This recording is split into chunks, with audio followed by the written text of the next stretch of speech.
यीशु मसीह में सबको प्रेमी सलाम। हम देखेंगे आज का वचन मनन करने के लिए फिलिपियों 4:13 है।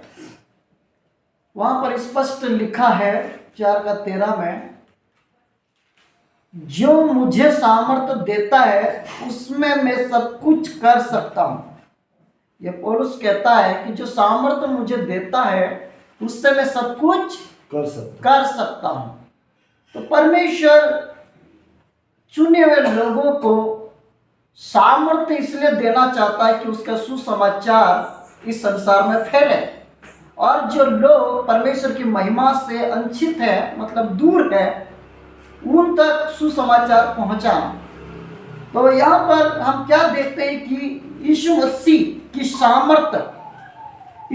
की सामर्थ्य हमारे जीवन में कार्य करता है और अनुग्रह और विश्वासियों पर बनी रहती है। मतलब अनुग्रह और विश्वासी लोगों पर बनी रहती है जिससे वो सभी कार्य कर सकते हैं जो इस संसार में मनुष्य के लिए कठिन होता है, और जो मनुष्य के लिए नहीं होता है वो परमेश्वर उस काम को पूरा करने के लिए सामर्थ्य देता है। तो प्रभु उनको करने के लिए कहता है। तो आज हमारे अंदर परमेश्वर का विश्वास होना चाहिए और उस विश्वास के द्वारा परमेश्वर की सामर्थ्य से हम भरना चाहिए। तो पौलुस कहता है कि जो सामर्थ्य देता है उससे मैं क्या कर सकता हूँ, सब कुछ कर सकता हूँ। इसका मतलब कुछ भी कठिन नहीं है। तो हमें मानना चाहिए कि परमेश्वर कितना सामर्थी है, जो मनुष्य से नहीं होता, लेकिन जो सामर्थ्य से होता वह सब कुछ कर सकता है। तो हम देखते हैं 2 कुरिन्ती 12:9 में भी जो सामर्थ्य देता है उससे मैं वहां पर भी पौलुस कहता है और कुरिन्थियों की कलीसियाओं का हौसला बढ़ाता है। तो वही परमेश्वर आप और मेरे जीवन में भी जैसे अपने चेलों के जीवन में काम किया, वही परमेश्वर आज हमारे अंदर काम करना चाहता है। पढ़ेंगे 2 कुरिन्ती 12:9। पर उसने मुझसे कहा मेरा अनुग्रह तेरे लिए बहुत है। मेरा अनुग्रह तेरे लिए बहुत है, क्योंकि मेरी सामर्थ निर्बलता में सिद्ध होती है। इसलिए मैं बड़े आनंद से अपनी निर्बलताओं पर घमंड करूंगा कि मसीह की सामर्थ मुझ पर छाया करती रहे। हालेलुया। यहाँ एक घमंड करने के लिए भी जगह है, लेकिन परमेश्वर कहता है कि जो मुझे जानता है वो घमंड करे। तो इसलिए पौलुस जानता परमेश्वर को कि मात्र एक ही यीशु मसीह है जो सामर्थ्य देता है, जो जीवन देता है, जो उद्धार देता और सब कुछ करने के लिए शक्ति देता है। तो पौलुस जानता है और कहता है कि घमंड करूंगा। तो क्यों घमंड करना चाहता? क्योंकि परमेश्वर के जैसा कोई परमेश्वर नहीं है और उसने परमेश्वर को जान लिया है। तो हम भी जानना चाहिए और समझना चाहिए और उसमें बढ़ना चाहिए, तभी हम घमंड करने की एक ही जगह है, प्रभु यीशु मसीह की सामर्थ्य में। हालेलुया। तो ये घमंड किस बात को दिखाता कि परमेश्वर सच्चा है। हालेलुया। इस बात में हम घमंड कर सकते हैं। तो यहाँ पर सामर्थ्य देता है, कष्ट में, दुख में या सताव में सामर्थ्य देता है कि हम आगे बढ़े और स्वर्ग के घर में जा सके। क्यों सामर्थ्य देता परमेश्वर? कष्ट में, आंसू में, सताव में, बीमारी में हम स्थिर रहे और आगे बढ़े दिन प्रतिदिन उस महिमा में जाए जहां प्रभु हमें बुलाया है, और स्थिर रहना कि हम उस स्वर्ग के घर को प्राप्त करें। हालेलुया। इसलिए पौलुस कहता है कि वो जो सामर्थ्य देता है उससे मैं सब कुछ कर सकता हूं और उस घर में मैं जा सकता हूं। कौन सा घर है? दूसरा आत्मिक घर बोले तो स्वर्ग है। हालेलुया। वहां पर जाने के लिए वो अपने आप में इच्छुक है और घमंड भी करता कि मैं जा सकता हूं, मुझे कोई वहां से रोक नहीं सकता है, कोई भी मुझे वहां से पीछे नहीं खींच सकता है। इतना उसमें सामर्थ्य है। तो हम खुद उस सामर्थ्य में बढ़ेंगे तो हमारे अंदर भी ऐसा हौसला आएगा, ऐसा हिम्मत आएगा और हर परिस्थिति में हम उसका वचन सुना सकते हैं। चाहे जेल में हो, चाहे सताव में हो, चाहे संकट में हो, चाहे कोई सी भी मुसीबत में हो, हम उसके लिए मुंह खोलेंगे, हम उसके लिए परमेश्वर की प्रशंसा करेंगे। वहां पर कोई चुप नहीं होता। इसलिए और भी जाएंगे हम लोग इफिसी 3:16 है, तो वहां पर भी हम देखते हैं इफिसी 3:16 में कि परमेश्वर मतलब अपने लोगों को किस तरह से हिम्मत देता है। जो पौलुस इफिसी की कलीसिया को सलाह दे रहा है, पढ़ेंगे 3:16 में कि वह अपनी महिमा के धन के अनुसार, अपनी महिमा के धन के अनुसार तुम्हें ये दान दे कि तुम उसके आत्मा से अपने भीतरी मनुष्य तत्व में सामर्थ पाकर बलवंत होते जाओ। हालेलुया। यहाँ पर कमजोर होने की जरूरत नहीं है कलीसियाओं को। आज हर इंसान को आत्मिक जीवन में अंदर का मनुष्य तत्व को, जो हम नया जन्म प्राप्त करते हैं और मसीह को हम देखते हैं, तो उस अंदर का मनुष्य तत्व को बलवंत करना चाहिए। क्या करना चाहिए? बलवंत करना चाहिए कि ताकि मसीह हमारे हृदय में अपनी उपस्थिति को स्थापित करे। हालेलुया।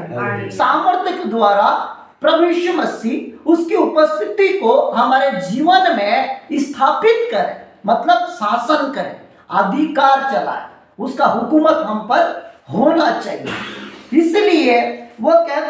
इसलिए ताकि हम परमेश्वर की सारी भरपूरी से परिपूर्ण हो जाए और उसके प्रेम में और चरित्र में महिमा में बढ़े। हालेलुया। उसके चरित्र में, उसके प्रेम में और उसकी महिमा में बढ़े, क्योंकि कलीसिया को सब कुछ दे दिया है। हालेलुया। आज हम जानबूझकर, हम गरीब है आत्मिक जीवन में, आत्मिक लखवापन में है, तो हमारी गलती है, हमारे विश्वास की कमी है, प्रार्थना की कमी है, वचन की कमी है, इसलिए अंदर का मनुष्य तत्व बलवंत नहीं हो रहा। जब बच्चा पैदा होता है ऐसे ही बड़ा हो जाए बोले तो ऐसा संभव नहीं है। उसको खाना चाहिए, उसको दूध चाहिए शरीर में बढ़ने के लिए। वैसे ही हमारी आत्मा को आत्मिक जीवन में बढ़ने के लिए, अंदर का मनुष्य तत्वों को बलवंत होने के लिए परमेश्वर की शक्ति चाहिए। हालेलुया। इसलिए पौलुस कहता है कि उसकी सामर्थ्य से मैं सब कुछ कर सकता हूं और उसकी सामर्थ्य में परिपूर्ण होते जाओ। परिपूर्ण होते जाओ मतलब उसके स्वभाव में बन जाना, उसके स्वरूप में बन जाना। और पौलुस कहता हम अंश अंश करके बदलते जा रहे हैं। संसार में बदलते जा रहे हैं, मसीह में बदलते जा रहे हैं। हमारा जीवन जीने का तरीका क्या है? अगर संसार में बदल रहे, संसार विनाश की ओर जा रहा है, ऐसा ही हम देखा देखी करेंगे तो हमारा भी अंत उनके जैसा ही होने वाला है। लेकिन पौलुस कहता है कि हम अंश अंश करके मसीह में बदल जाते हैं, उसके स्वरूप में बदल जाते हैं। तो हमारा अंदर का कौन सा स्वभाव है आज तक, कौन सा स्वरूप है? यीशु मसीह का है या शैतान का है? वही क्रोध, वही लड़ाई झगड़ा, वही स्वार्थ, वही घमंड है। तो हम कुछ भी नहीं है।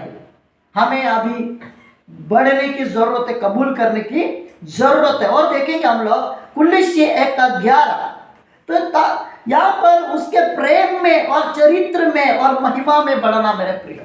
तो इस तरह से बढ़ेंगे तो सच में प्रभु हमें देखेगा और हम प्रभु को देखेंगे। और अंतिम समय में हम लज्जित नहीं होंगे, लेकिन हम चेहरा दिखाएंगे परमेश्वर को, पीठ दिखाएंगे नहीं। इसलिए पढ़ेंगे कुलिस्सी 1:11 है। उसकी महिमा की शक्ति के अनुसार, हाँ, उसकी महिमा की शक्ति के अनुसार सब प्रकार की सामर्थ से सब प्रकार की सामर्थ्य से बलवंत होते जाओ, बलवंत होते जाओ, यहाँ तक कि आनंद के साथ हर प्रकार से धीरज और सहनशीलता दिखा सको। चाहे दाढ़ी नोचे, चाहे थूके, चाहे कपड़े छीने, चाहे घर छीने, कुछ भी छीने, तो भी हमें धीरज रखना पड़ेगा, सहनशीलता दिखाना पड़ेगा। ऐसा सताव अभी शुरू हो चुका है। अगर इसमें स्थिर रहना ही है, इसमें खड़ा रहना मसीह में, तो हमें पहले प्रभु की आत्मा में बलवंत होना पड़ेगा और सब प्रकार की सामर्थ्य को क्या करो, प्राप्त करो। हालेलुया।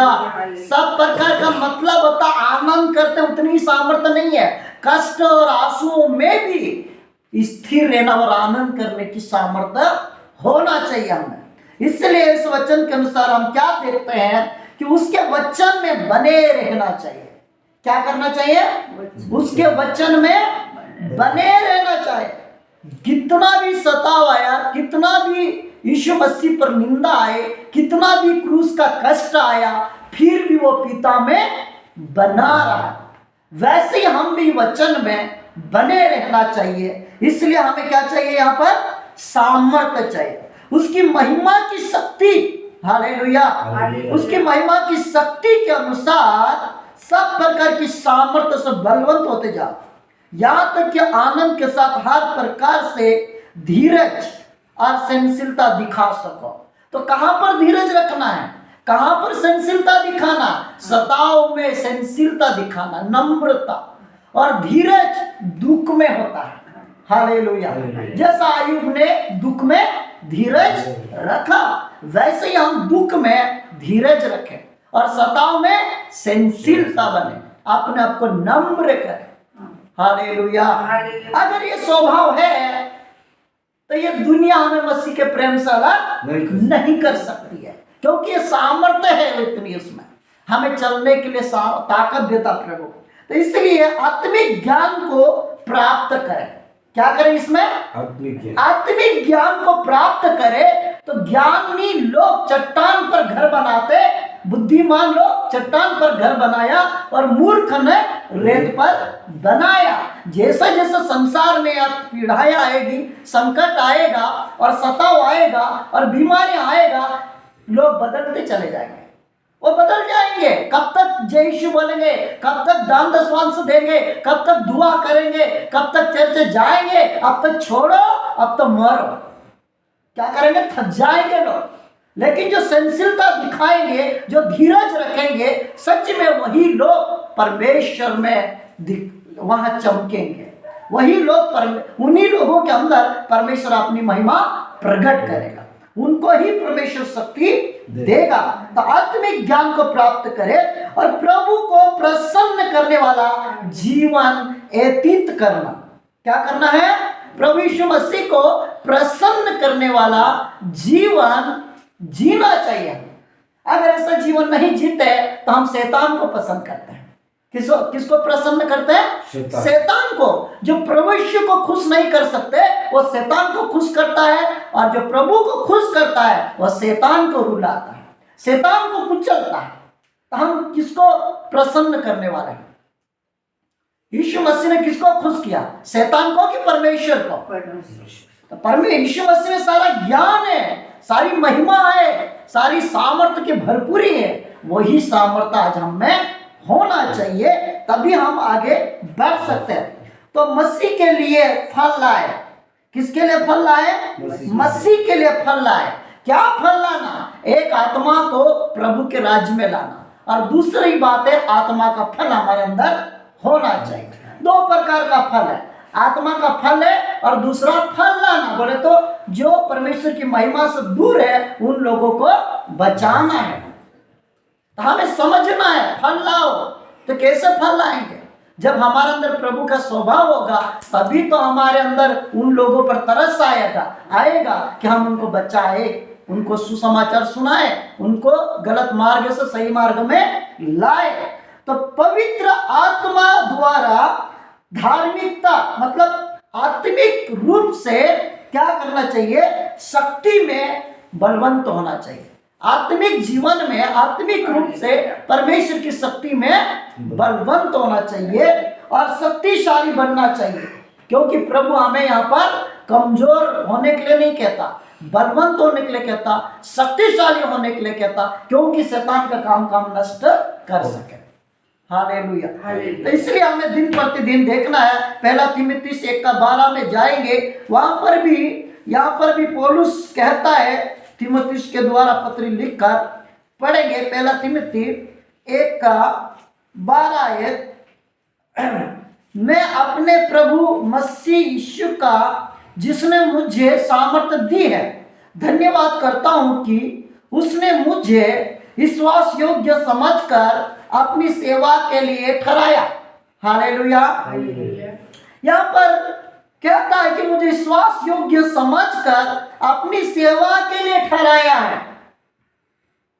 यहूदा इस्करियोती की तरह नहीं होना, लालची, स्वार्थी, ऊपर देखे तो यीशु से प्यार, अंदर देखे तो शैतान से प्यार, ऐसा दो स्वभाव वाला नहीं होना। लेकिन यह प्रकट कर रहा है कि उस जिसने मुझे सामर्थ्य दी है धन्यवाद करता हूं, मतलब यीशु मसीह को धन्यवाद करता हूं कि उसने मुझे सामर्थ्य दी, प्रभु ने, कि मुझे विश्वास योग्य समझकर मुझे सेवा भी दी है।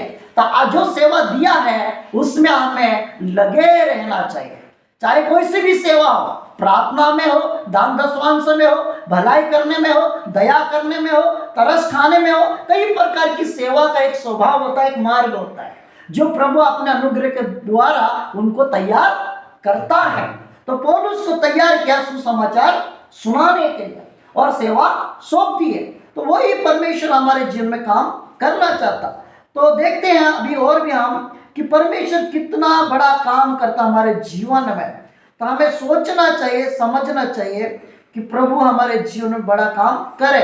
तो पौलुस दुखी था, निराश था, वैसे समय में प्रभु की उपस्थिति में महसूस किया कि सामर्थ्य पर सामर्थ्य और बलवंत होता गया। क्या होता गया?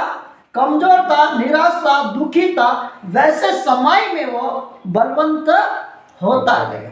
तो आज हम कैसे भी परिस्थिति में हो, हमें बलवंत होना चाहिए, सामर्थ्य होना चाहिए, क्योंकि हमारे जीवन में प्रभु काम करे। और आइए अपनी आंखों को बंद करें और जैसे वचन कहता वैसा हम अपने आप को प्रभु की आत्मा में बलवंत करें। Hallelujah. Subscribe now and press the bell icon. Never miss an update.